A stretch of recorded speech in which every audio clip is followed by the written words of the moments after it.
Everyone tells you to let it go. That's terrible advice. Your anger, your frustration, your need to prove people wrong, that's rocket fuel if you channel it correctly. I'm going to show you something most self-help gurus won't tell you. Revenge fantasies are normal, and you can weaponize that energy without becoming a toxic person. The difference between people who get bitter and people who get better comes down to 3 specific redirects I discovered after someone told me my dream was impossible. And by the end of this video, you'll know exactly how to take that fire in your chest and turn it into concrete results, why living well actually is the best revenge from a neuroscience perspective, and the one mindset shift that separates winners from people who stay angry forever. Let's get into it. So let me take you back to the moment that changed everything. I was sitting across from someone I respected, someone whose opinion actually mattered to me, telling them about my dream of opening a coffee shop. I had the business plan, I had a location, I'd done the numbers, I was ready. And they looked at me with this condescending smile and said, "You're gonna fail. The restaurant business is brutal and coffee shops close all the time. You don't have the experience, and honestly, being an entrepreneur just isn't realistic for someone like you." Not realistic for someone like me? I left that conversation absolutely gutted because part of me believed them. The doubt crept in. Maybe they were right.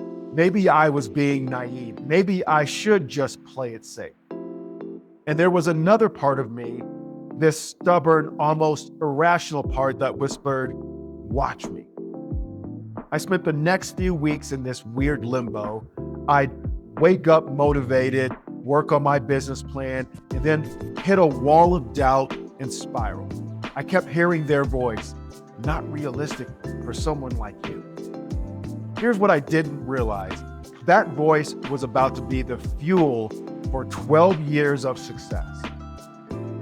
That unrealistic coffee shop, it's won over 13 local and national awards.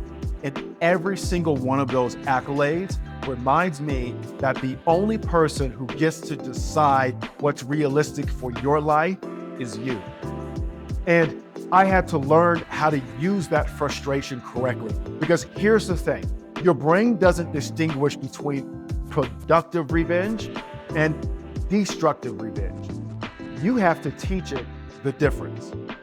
Let's talk about what actually happens in your brain when someone doubts you.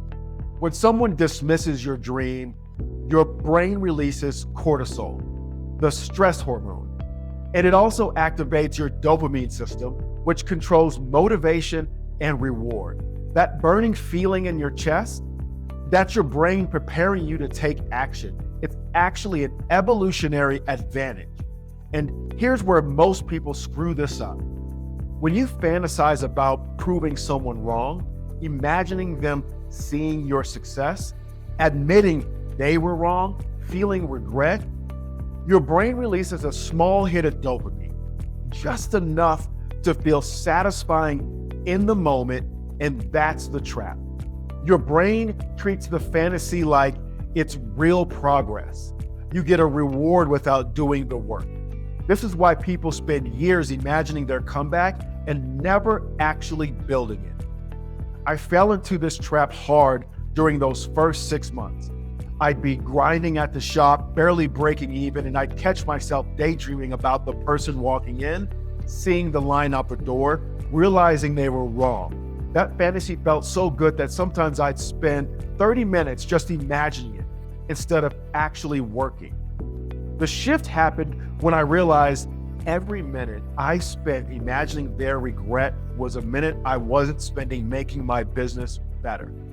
So I developed 3 redirects, 3 ways to take that revenge energy and channel it into something that actually builds your life.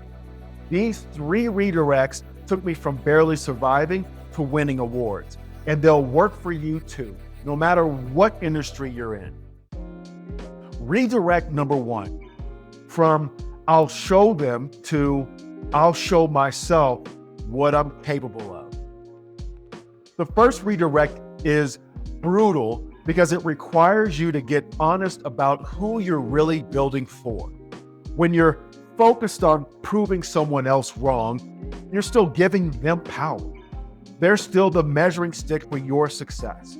You're saying, I'll only feel accomplished once they acknowledge I was right.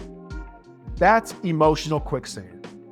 About 6 months into my coffee shop, I was working open to close, exhausted, barely profitable, and I caught myself rehearsing what I'd say when that person eventually came in and saw my success.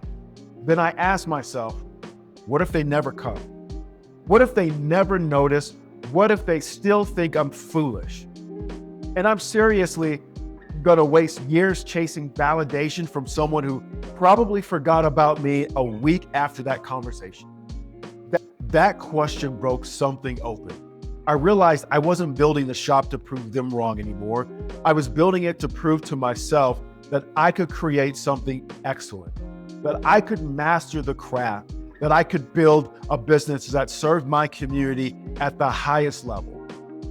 Same energy, different target, entirely different outcome. Here's what I want you to do.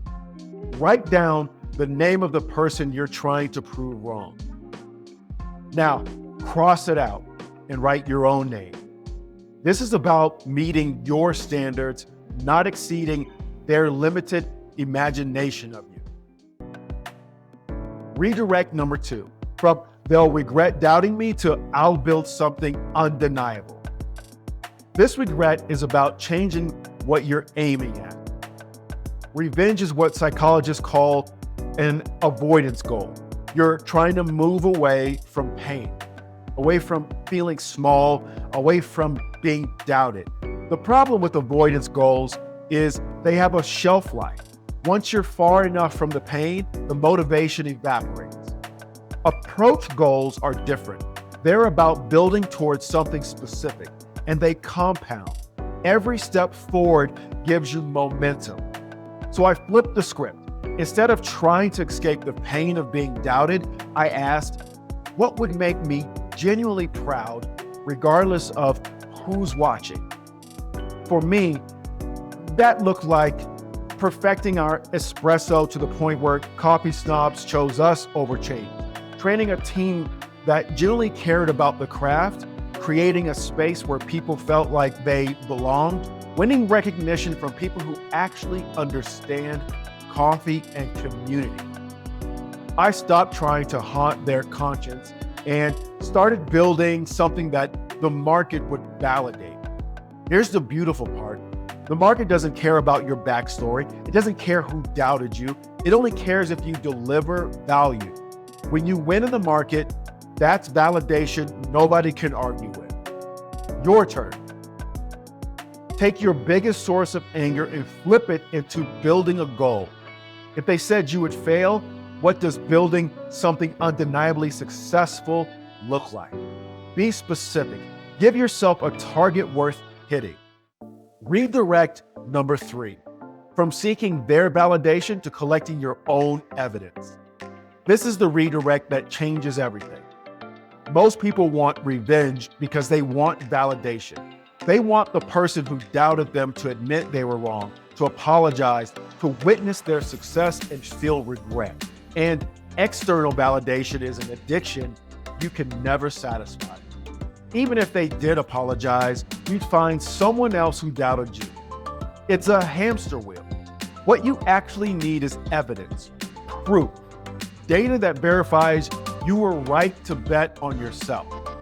For me, verification looked like the first week we broke even, our first regular who came in every morning, the first review that called us the best coffee in the city, our first reward from a local publication, then our first national recognition. Those weren't for that person to see, those were for me. Each one was evidence that I was on the right path. Each one made their opinion less and less relevant. By the time we hit our 5th award, I realized I hadn't thought about that conversation in months.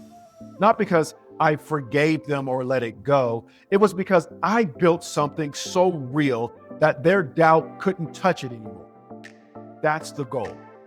Build until their opinion becomes background noise. Here's your action. Identify 3 specific metrics that would prove to you that you're succeeding. Revenue milestones, client testimonies, awards, media features, whatever matters in your field. Then make those your obsession instead of their validation. All right, we've covered the 3 redirects, and there's one more thing that separates people who turn pain into empires from people who burn out chasing revenge. You have to fall in love with the process before the results arrive. Revenge is premium gasoline. It'll get you started. It'll get you through the first few hard months, and it burns hot and fast. If that's all you're running on, you'll crash. The people who build something lasting, they learn to love the daily work, not just the outcome, the actual process, the craft, the reps, the incremental improvements. For me, that meant falling in love with dialing in the perfect espresso shot, training baristas who cared about the details, designing a space that felt welcoming, building relationships with our regulars. These things had nothing to do with proving anyone wrong and everything to do with pursuing excellence. And here's the paradox. The awards came because I stopped chasing external validation and started chasing mastery. The greatest revenge isn't just proving someone wrong once. It's becoming the kind of person who would have succeeded regardless of who doubted you. When you get there, and you will, you'll realize something profound. You weren't doing this for them. You were doing it for you all along. They were just the spark. You became the fire. Look, I know that feeling in your chest right now, the chip on your shoulder from everyone who doubted you, the late nights wondering if you'll ever break through. And here's what 12 years and 13 awards taught me. Revenge isn't about proving them wrong once. It's about building something so solid, so consistent, that your results make all the doubt irrelevant. Whether you're opening a coffee shop or building a coaching business, the principles are the same. Redirect the energy. Build for yourself, collect evidence, fall in love with the craft. That's exactly what I teach on this channel, how to package your expertise, land clients who value your work, and build a business that creates the kind of freedom and impact that makes all the doubt feel like ancient history.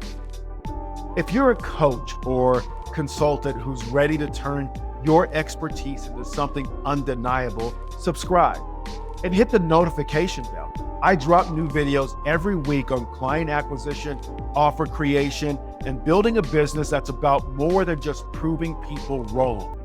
Drop a comment and tell me, who told you that you couldn't? And what are you building to prove to yourself that you can? Let's build something that makes the noise irrelevant. I'll see you in the next one.